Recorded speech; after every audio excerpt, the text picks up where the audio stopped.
Doctors with disabilities exist in small but impactful numbers. How do they navigate their journey? What are the challenges? What are the benefits to patients and to their peers?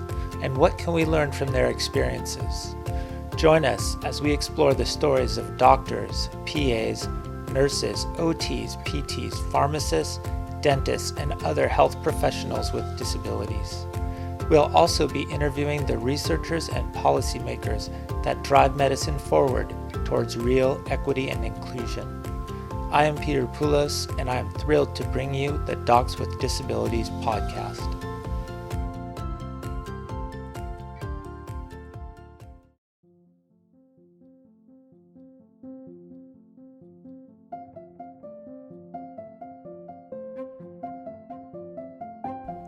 Hello and welcome back to the Docs with Disabilities podcast. Today we are joined by disability civil rights attorney Mary J Goodwin-Oquendo for discussion about strategies and barriers for receiving accommodations throughout one's medical training. If you're a student with a disability at any stage in your academic journey, we strongly encourage you to give this episode a listen. We begin with an introduction from Ms. Goodwin-Oquendo.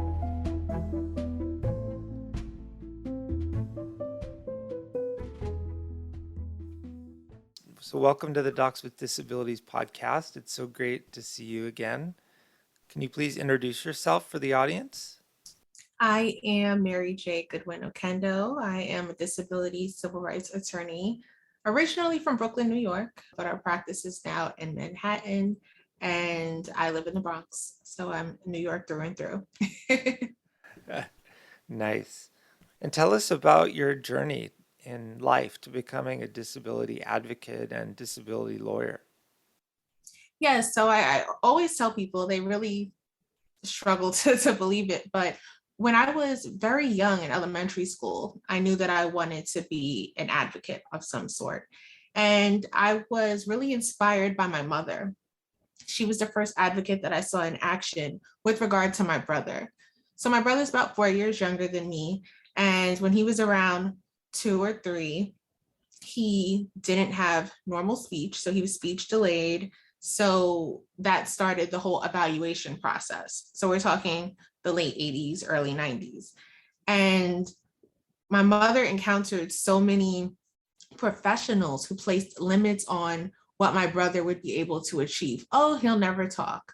Oh, he'll never be able to be in a normal classroom. Oh, it's unlikely that he'll ever be able to graduate high school. What no parent wants to hear, but also what my mom knew wasn't accurate. She knew what he was capable of achieving at home. And when he had, attentive one-on-one instruction. So she pushed past all of those barriers. She made sure that he had appropriate placement. And my brother did everything that he wouldn't be able to do. He was able to talk. He was able to eventually join inclusion programs, the first inclusion programs in New York City. He was able to graduate high school. He went on to college. He even was on honor roll.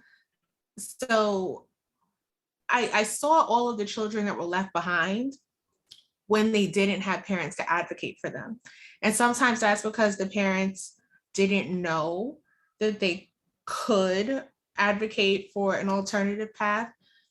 It was because sometimes they were overwhelmed or they were working.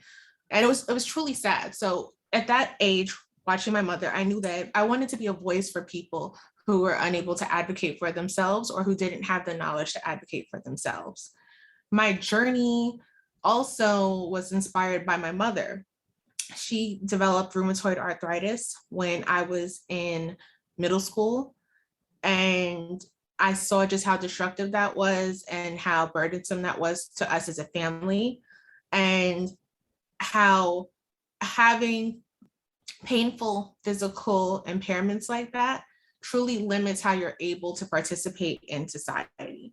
So then that was another inspiration. And then myself, I was always kind of sickly as a child. I always compare myself to Beth in Little Women.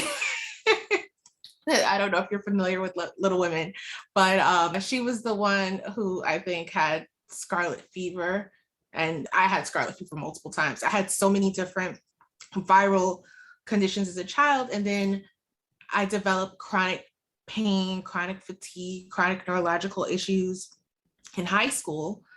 I would constantly go to the doctor, oh, that's growing pains, that's growing pains. But then when I'm 19 and I'm still having these issues, it's not so much growing pains. So I was eventually diagnosed with fibromyalgia.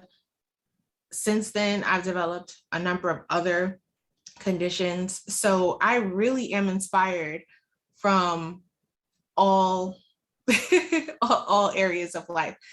So I consider myself a person with disabilities. I consider myself an advocate for people with disabilities and an ally, because not everyone needs someone to speak for them. Right. And your mom was doing this all before the Americans with Disabilities Act was passed, right?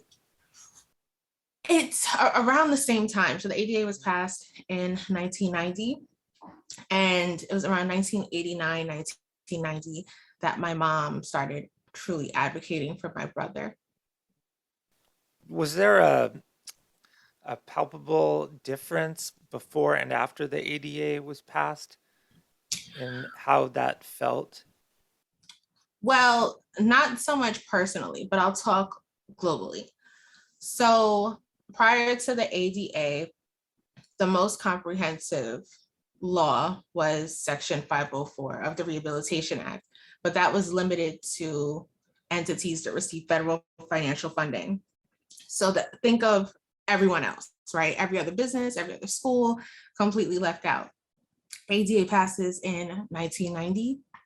People are very hopeful about what it will be able to achieve, but as is often the case, the lobbying of corporations and businesses, they were able to place limitations on the ADA. And then once it went into effect, what you see is that courts started to place limitations on the applicability of the ADA. And that was something that was inconsistent with what Congress envisioned, even with the lobbying interests.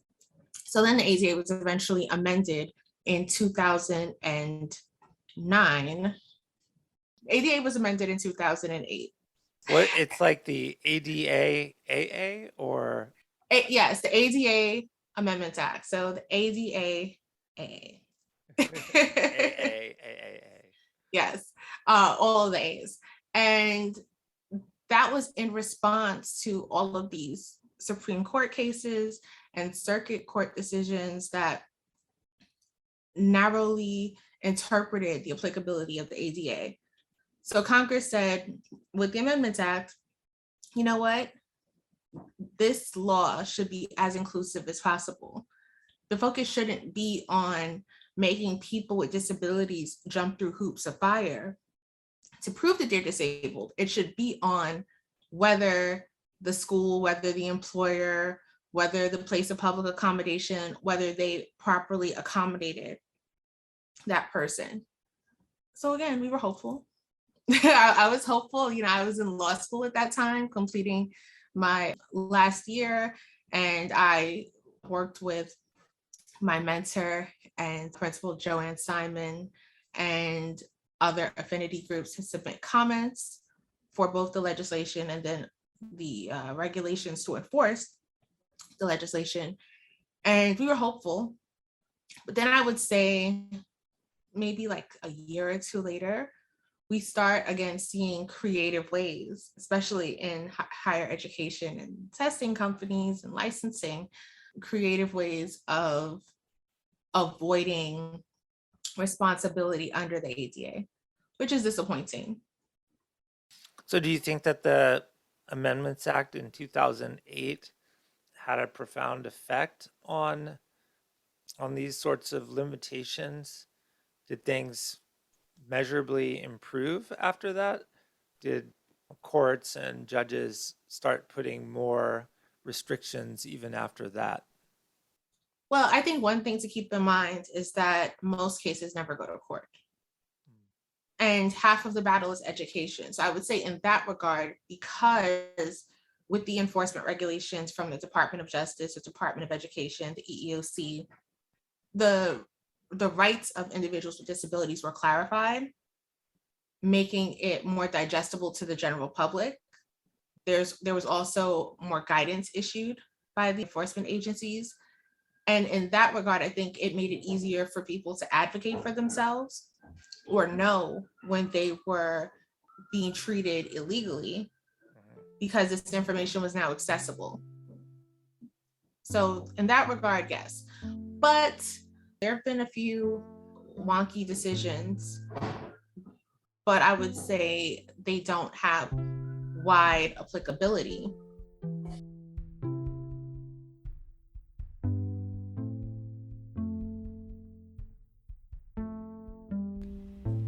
In the next section, Dr. Poulos and Ms. Goodwin-Oquendo transition into a discussion about the process for receiving accommodations as a student with a disability. Beginning with high school, our guest shares the steps that a student can take to increase the likelihood of receiving the accommodations they need throughout their academic career.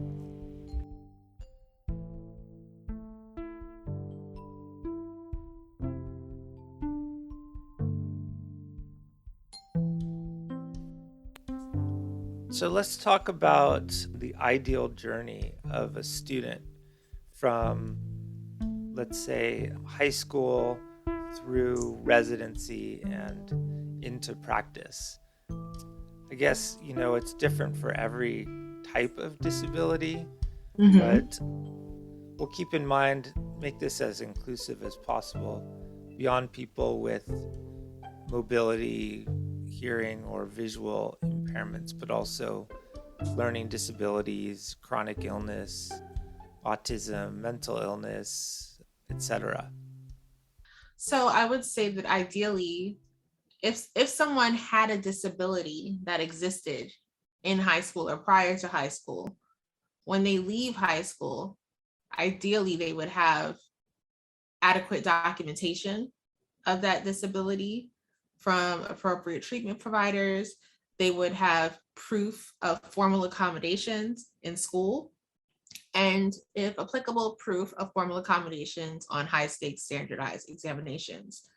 What that looks like before leaving high school, of course, varies. Some people, depending on what their disability is, they can be identified early on in kindergarten or even before.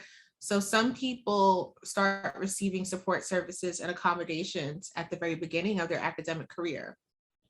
Whereas other people, sometimes even with the same disabilities, they are not diagnosed early on. They're not accommodated early on. Sometimes that's because they fall through the cracks.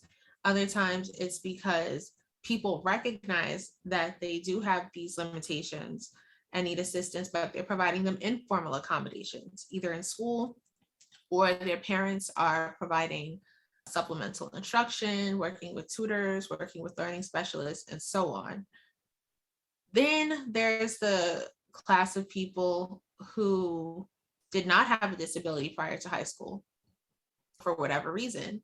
Obviously, if someone has a learning disorder or ADHD, something like that, there should be evidence of impairment early on in early childhood.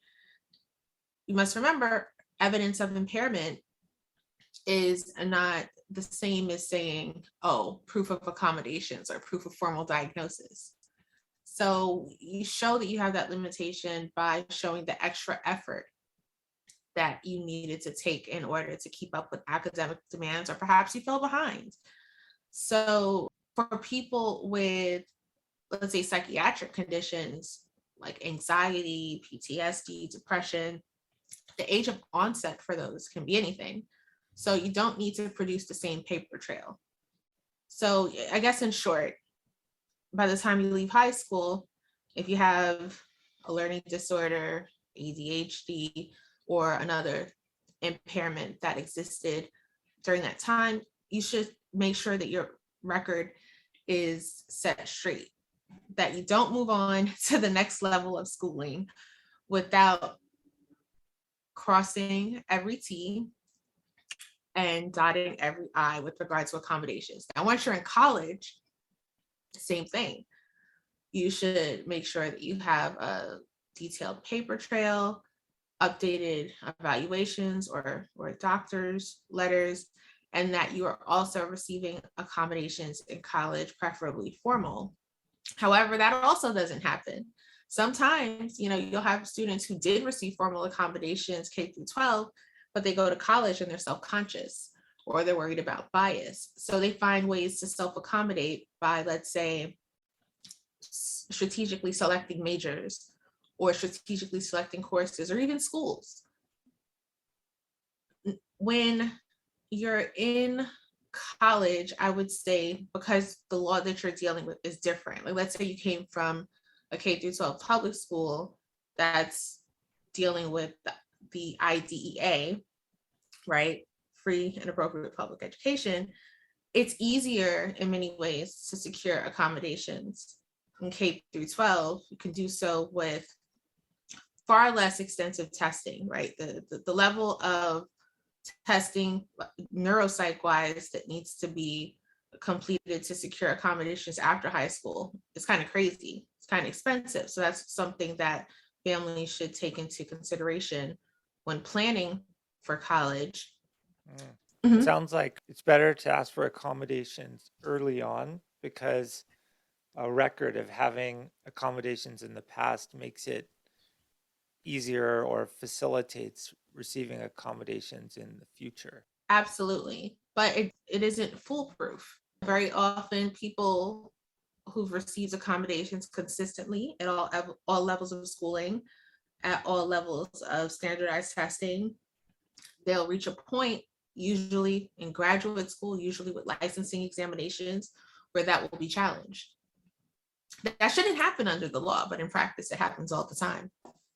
So, like, let's say someone has anxiety, they have PTSD, they have depression, and it impacts their cognitive functioning, impacts their concentration and their focus and their stamina, but they only want to talk about their learning disorder.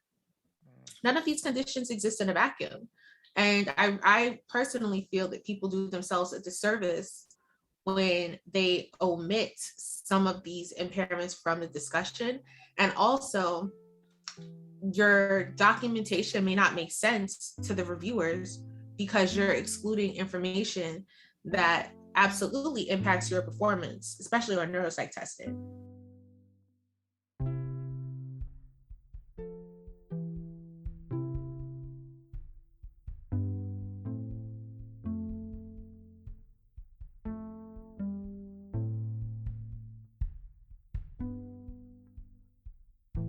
Like, how important is it strategically to just get it right the first time?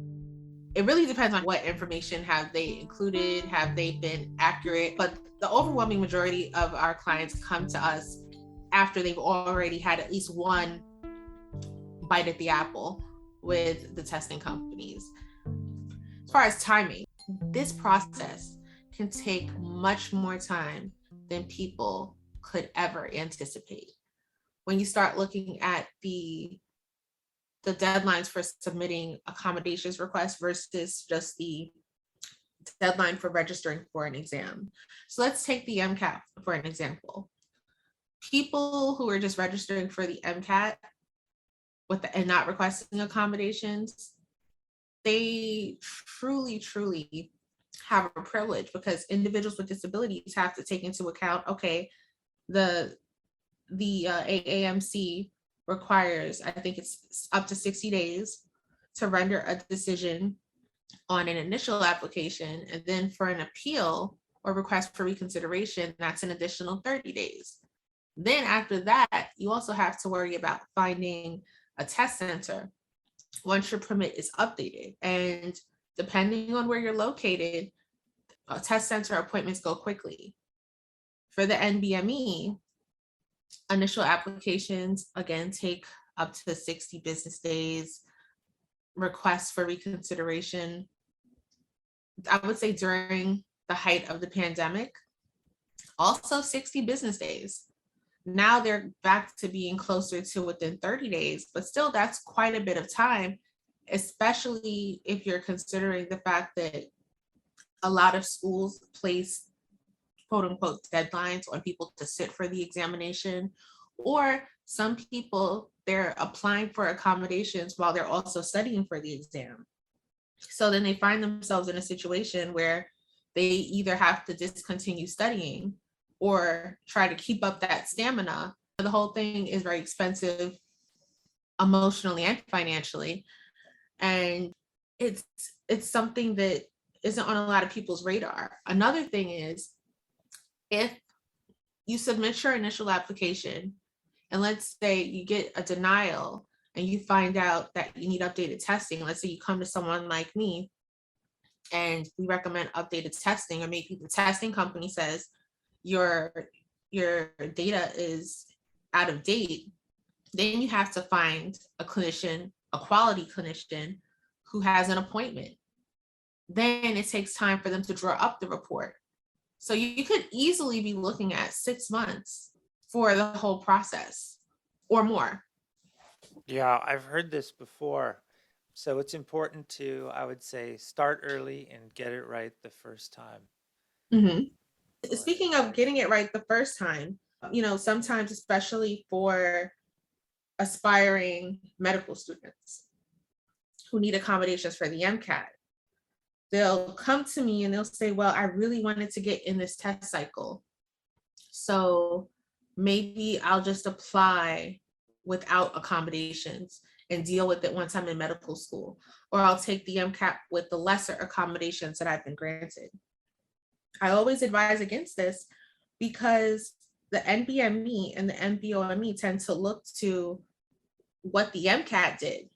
It's not impossible to achieve greater or additional accommodations on the COMLEX or the USMLE after receiving none or minimal accommodations for the MCAT, but it's much more difficult.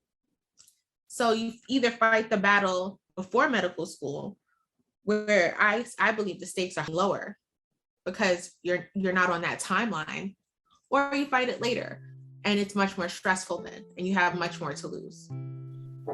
Yeah, that's great advice.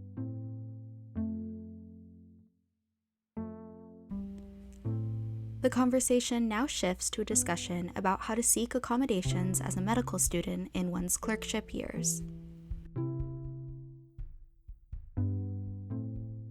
Now, do you have experience consulting with medical students who are trying to get accommodations in their clinical years? Yes, it can be difficult if there's resistance from the medical school. I would say in most cases, when provided with adequate documentation, the programs tend to be quite responsive, at least to me.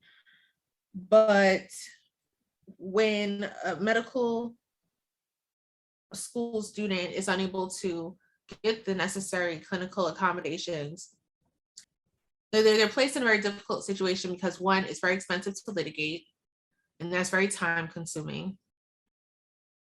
So, what do you think the optimal process looks like for a medical student requesting accommodations in the clinical setting? We talk about the importance of the disability service provider in this process, that number one, the person should be highly trained and familiar with the clinical environment and clinical accommodations. And two, the disability service provider should be the one to negotiate the accommodations with the supervising physicians or clerkship directors to remove the student from having to negotiate with a person who is in the position of evaluating them. Mm-hmm. Would you agree with that? Absolutely. Absolutely. Nothing is worse than telling the student to negotiate deals with each and every one of their supervisors on their own. One, a lot of people would not do that because they don't want to be treated differently, fear of stigma. So there's a chilling effect. If that's what you're requiring people to do, you're going to have less people who need accommodations requesting them. But also,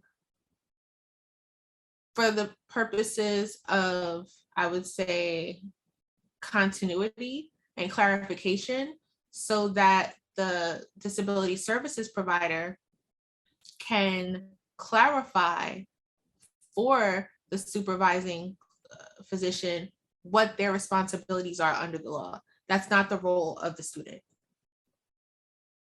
A lot of them don't know, a lot of, and they just make it up as they go along. Right. And that's always a recipe for disaster. What I've seen sometimes is that the disability service provider gives the student a letter of accommodations and then tells them to go to the clerkship director, present the letter, and then talk about negotiating the accommodations. Yes, as that's something I've also seen at the undergraduate level and also some law schools. And it's the same thing. It has a chilling effect. And, I really wish that these entities didn't try to pass off their obligations to accommodate on these individual professors and supervisors. It shouldn't be at the discretion of anyone whether they choose to provide these necessary accommodations. If they're granted, they should be provided, no questions asked. What do you think the barrier is there? Are there not enough disability service providers to service the student population? Like they just don't have time to go beyond giving the student the letter? Is it a reluctance to deal with physicians because of a power dynamic? Why do you think the burden is placed on the student? Well, one, I do think part of it is the power dynamic. But another part, and again, this is something that I think extends beyond the world of medicine and medical education, and is more so just the general tone in academia, is academic freedom, right? They don't want to step on the toes of whoever is running the show. So in schools, that's the professor. In the hospitals, those are the supervisors.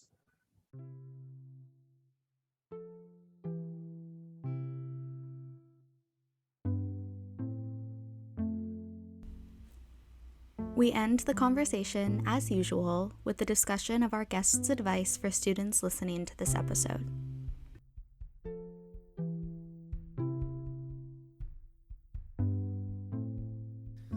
Do you know of any online resources that people can refer to help guide them through this process?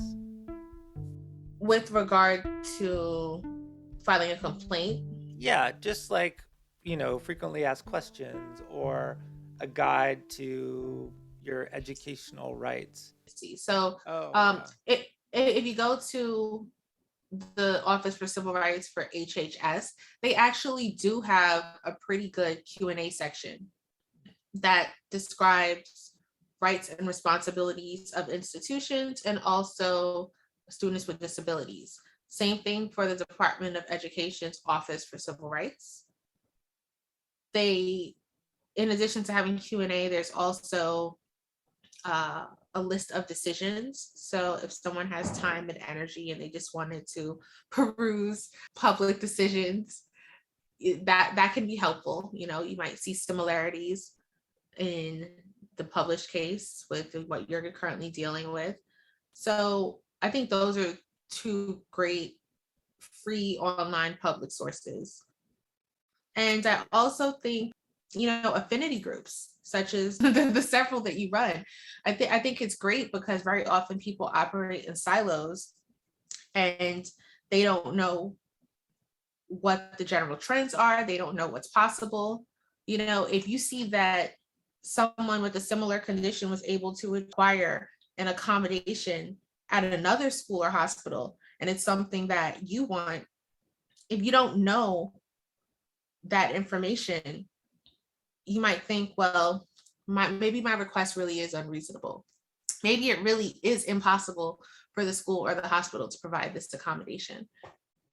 In your pre-interview questionnaire, you listed as the number one take-home point to be unapologetic when requesting accommodations. Yeah, so very often people will request less than what they need because they don't want to be seen as a troublemaker.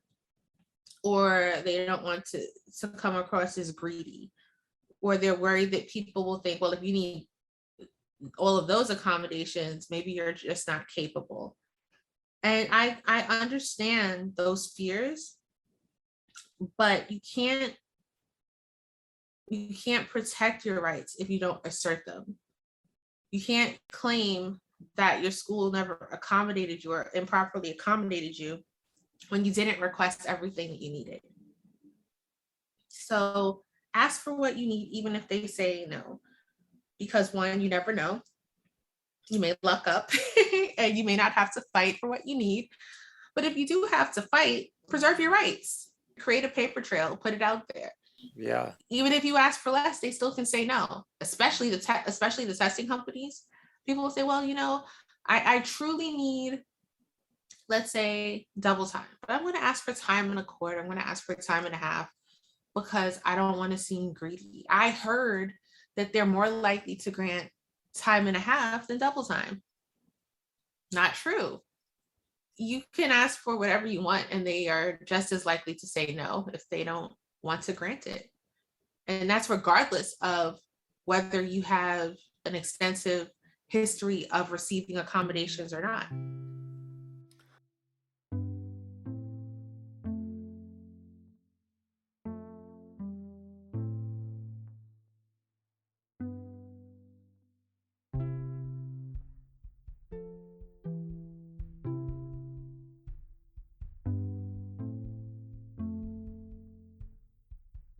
Let's transition now to residency.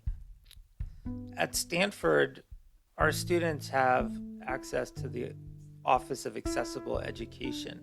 At the university level, there's a DSP designated to the medical school, although she also does accommodations for other professional schools. We're working right now on trying to get a dedicated DSP just for the medical school. But our residents are actually hospital employees, and their accommodations go through human resources. And so, Yes. I think that there's this division actually causes problems. But I'm curious what sort of issues you see on the residency level. Well, you make a good point because they're employees. If they're having issues, they may want to file with the EEOC as opposed to one of the other institutions. And EEOC for our listeners is Equal Employment Opportunity Commission. okay. So Uh, students go to the OCR, but employees go to the EEOC. yes, yes. And I would say, generally speaking, there is perhaps a bit of a split in the case law as to whether residents are solely employees or are they a hybrid student employees. But I would go with filing with the EEOC. That's something that we've done in the past with success. What sort of issues do you see with residents requesting accommodations? Common asks that I see that are sometimes met with resistance would include taking notes. It's gotten better over the past several years since now more people are utilizing available technology regardless of whether they have a disability. But before, when there was less uniformity in that regard and people would have to handwrite notes, depending on someone's impairment, whether it's a physical impairment or maybe they have dysgraphia, maybe they have dyslexia or some other condition where for them, in order to take accurate and thorough patient notes, they would need to type it. That was a problem. Another thing that was a problem is processing those notes, needing more time, maybe needing to access the system, the online system, the database, whatever, beyond regular hours. Sometimes that was a problem. Another problem, patient encounters, how long each appointment was. A lot of the hospitals push for doctors to keep it short and sweet, but some people, again, depending on their impairment, they need more time to communicate with their patient. Either it's because they need more time to ask questions, they need more time to, examine.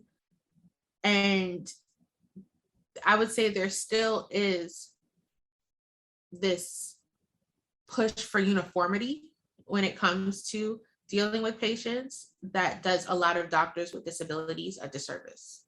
Are there some fields that are more accommodating than others? I would say it depends on the person's impairment. And this is one area where a lot of people with disabilities, a lot of doctors with disabilities self-accommodate by strategically selecting a specialty. So one thing that people ask about is, like, for example, being exempt from call as a resident. Now, if you're taken out of the call pool and you're a part of a large residency program, say, there's 50 people in a class, that doesn't have much impact, right? But Mhm. for a smaller residency, let's say there's only 4 people per class, that would require your classmates to go from Q4 call to Q3. Do you think that's a reasonable accommodation?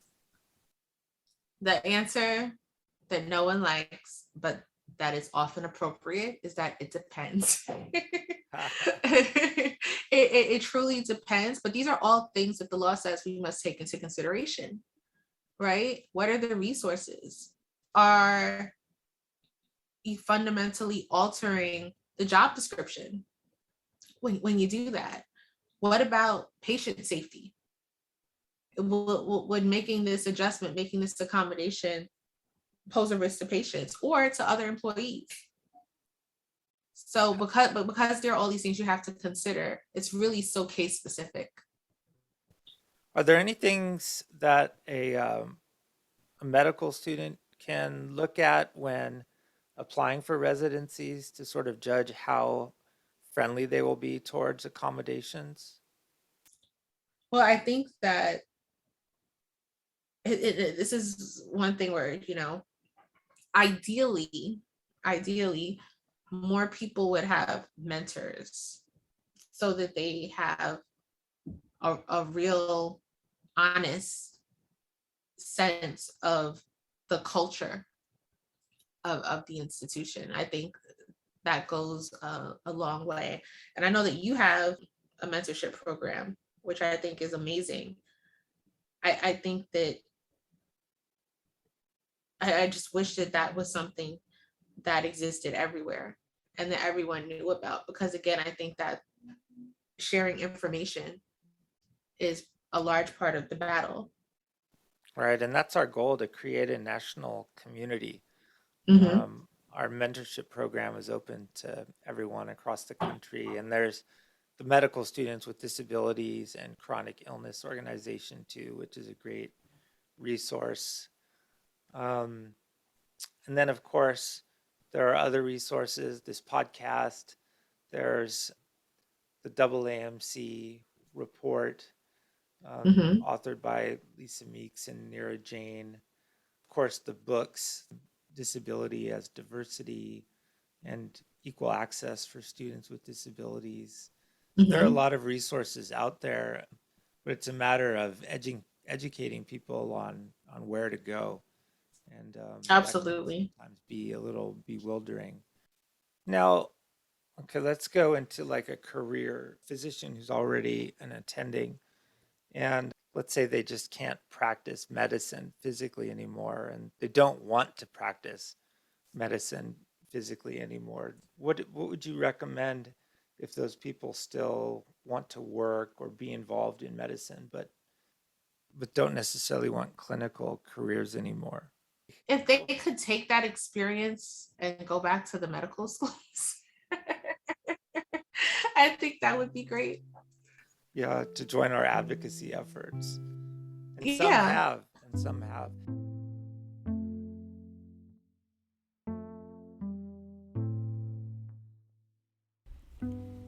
In the next section, Dr. Poulos and Ms. Goodwin-Oquendo tackle the often confusing topic of licensing questions. How are disability-related questions usually phrased on licensing applications? And how should people with disabilities respond to these questions?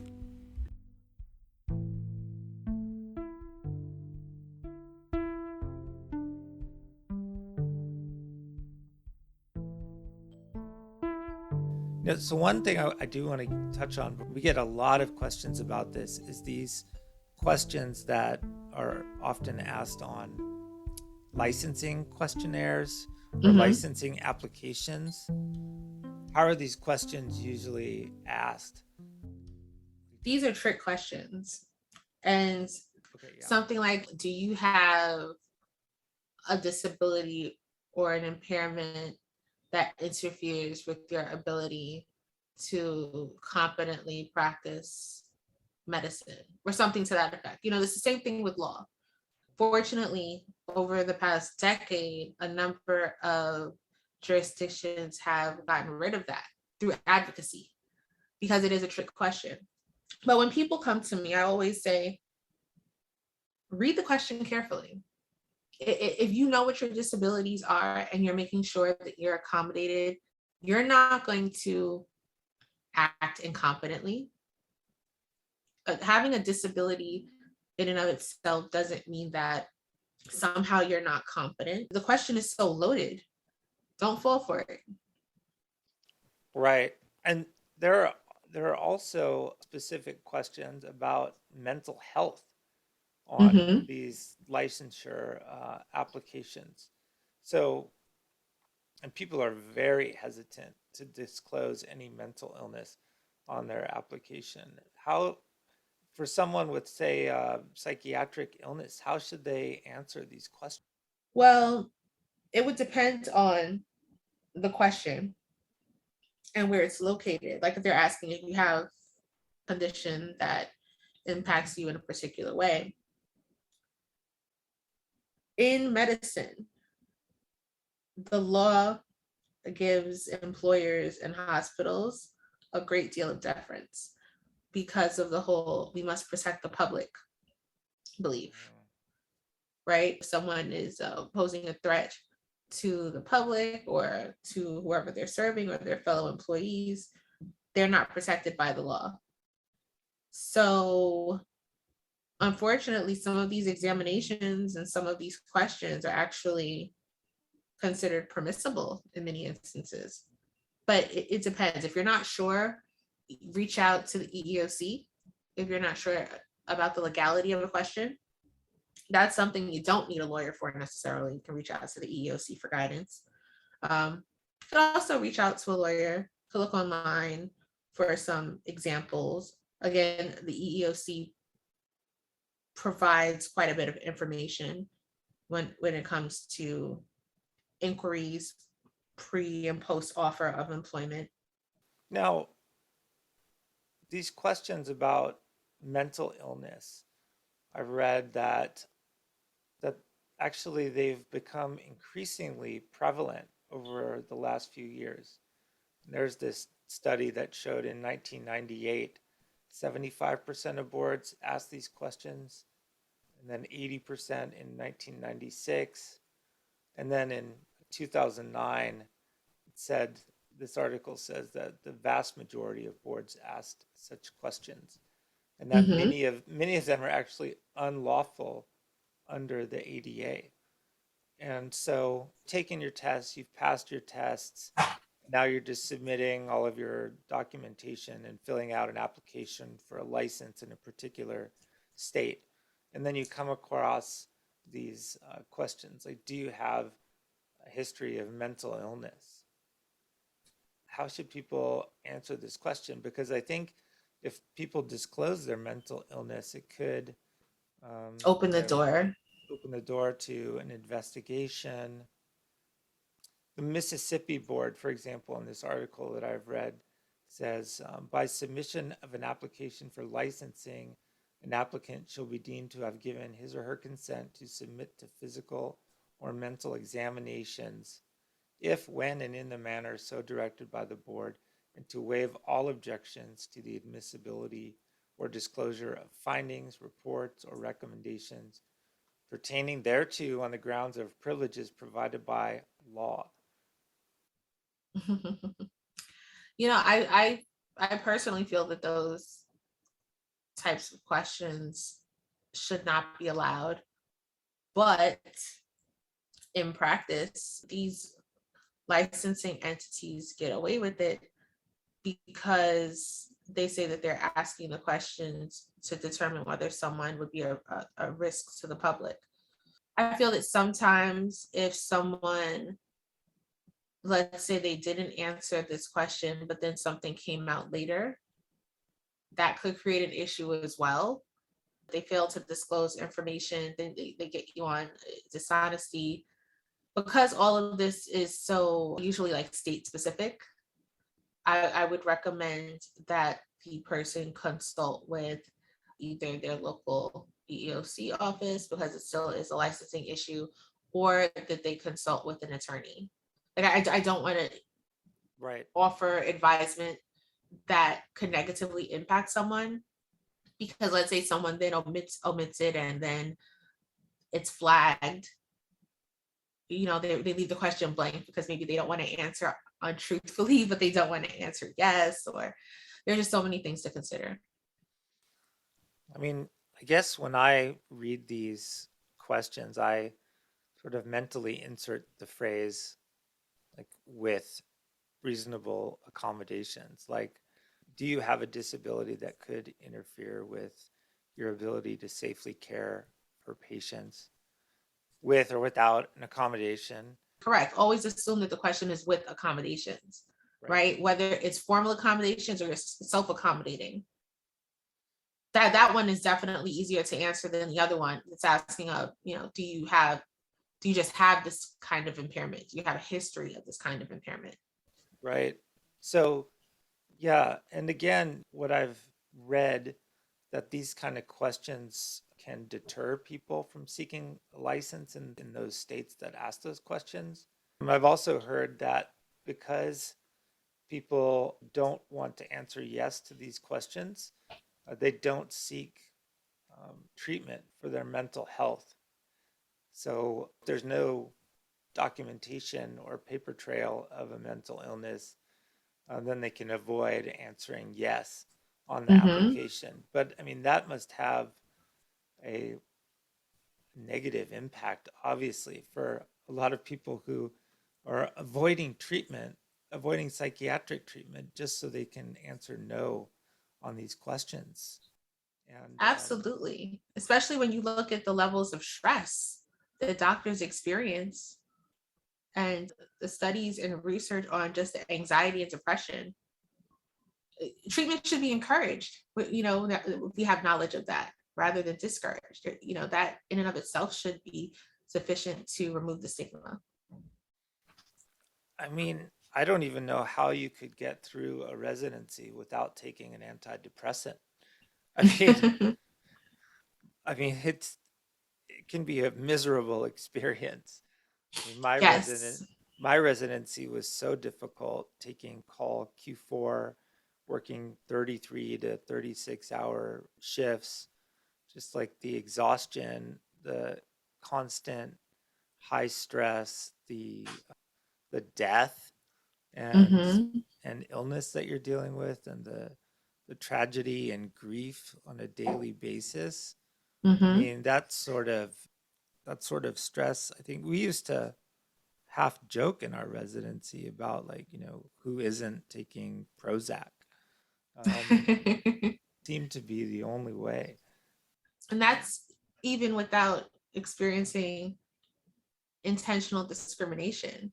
Add to that the fact that there's bullying. There's a lot of bullying that goes on in these programs that just exacerbates the mental health challenges that people are already dealing with. So, yeah, this bullying thing is a real problem. I've heard about this from a few different, I mean, we're talking about residents, but from medical students.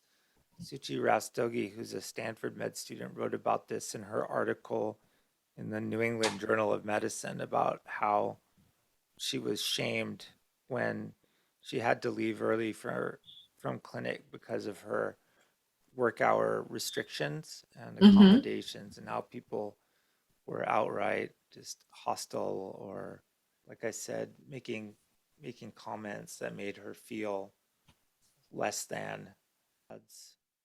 I've had medical student clients, doctor clients, physician assistant clients who all experience that same thing, where they'll be called out in public in front of their peers. Keep in mind that disability is supposed to be something that's confidential, right? But it will be brought up in a way to victimize that person. So then now you have other people not wanting to interact with them, either because now they feel that they're incompetent, or they don't want to be associated with someone who is being viewed as a slacker or a troublemaker. And the isolationism that people can experience under those situations, it's just maddening. Yeah. There was a student, I won't say where, but they had a service animal for a mental health condition. And I think one of their classmates or residents like looked at her with the dog and says, "Oh, what are you, blind?" Oh my goodness. Like the only reason somebody would have a service dog is because, they can't see. I mean, I feel like people make comments to people with disabilities that they would never make about Mm-hmm. somebody's race or ethnicity or Mm-hmm. sexual orientation. Yes, especially when you're dealing with invisible disabilities. I mean, it seems to be like the last frontier of sort of acceptable discrimination. You would never say to a person of color, "Oh, what are you doing here as an African American?" Or Mm-hmm. how did you get into medical school? Or, Or you should consider a different career. yeah, but this happens all the time to students with disabilities. Mm-hmm.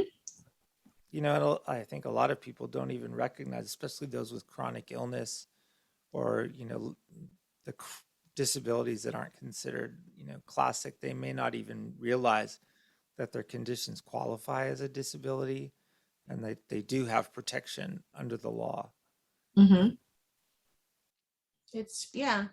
And even if they do realize that, again, there's this fearfulness of outing yourself and being othered by everyone around you.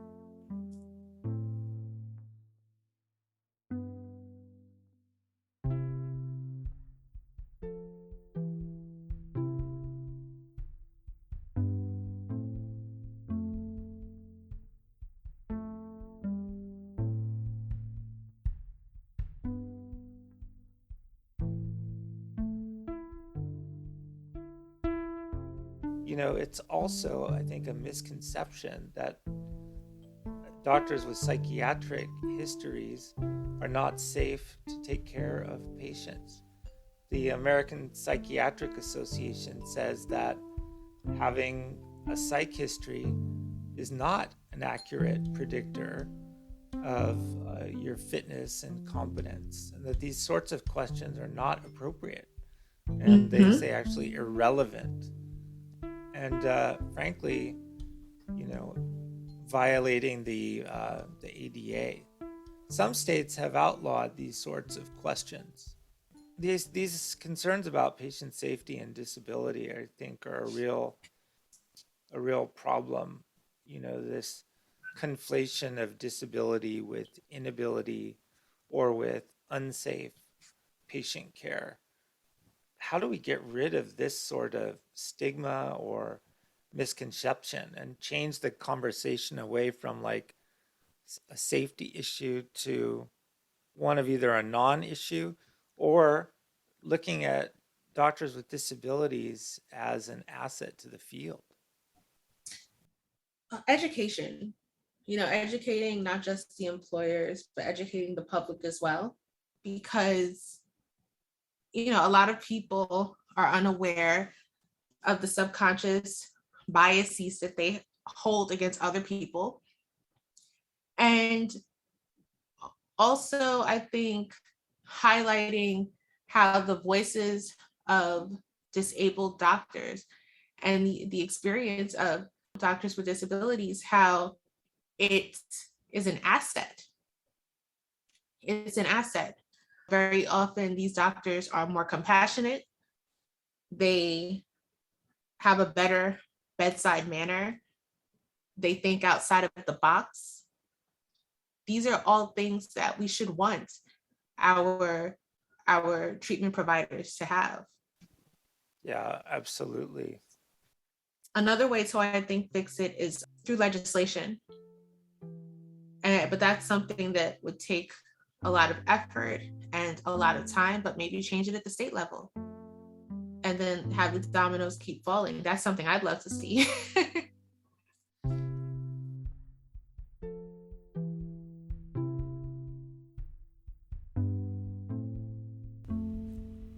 We end the conversation, as usual, with the discussion of our guest's advice for students listening to this episode.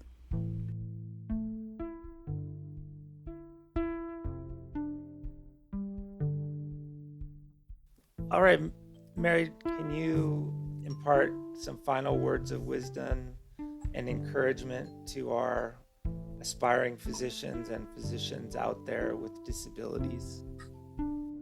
I would just tell people, don't be discouraged. You're not alone.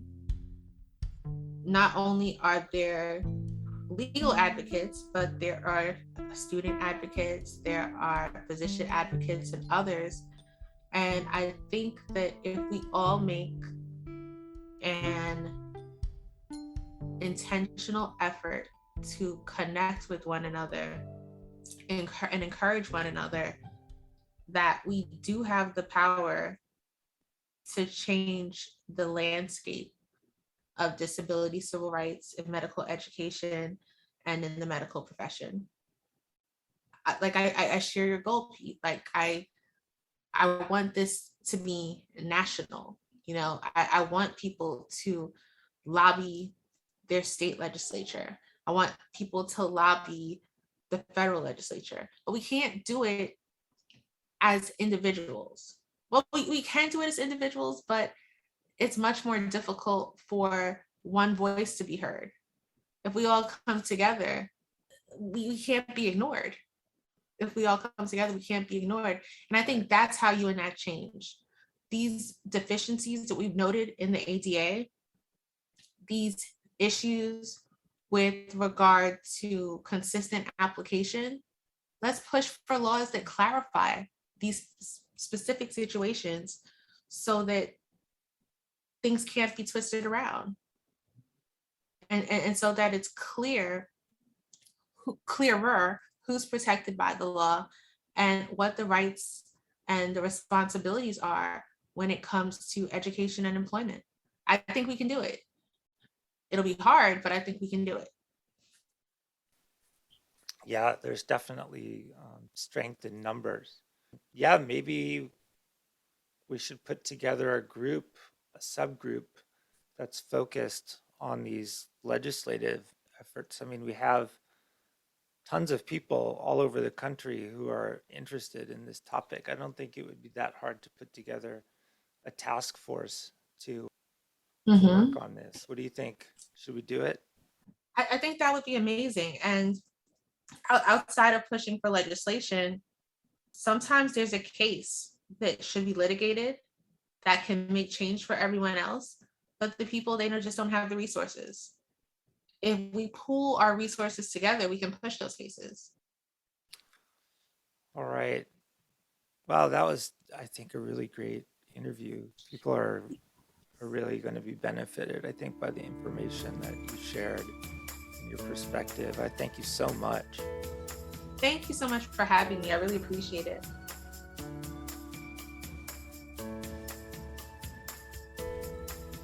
To our guest, Mary Goodwin-Oquendo, thank you so much for taking the time to share your wonderful insights and expertise with us today.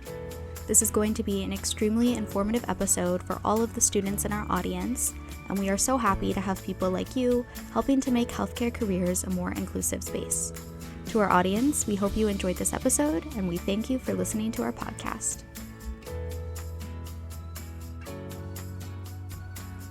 This podcast is a production of the Stanford Medicine Alliance for Disability Inclusion and Equity, the Stanford Department of Radiology, and the University of Michigan Medical School Department of Family Medicine and Disability Initiative. The opinions on this podcast do not necessarily reflect those of the co-hosts or their respective institutions. It is released under Creative Commons Attribution Non-Commercial Non-Derivative License. This episode was produced by Pete Poulos, Lisa Meeks, Sophia Schlossman, and Jacob Feeman.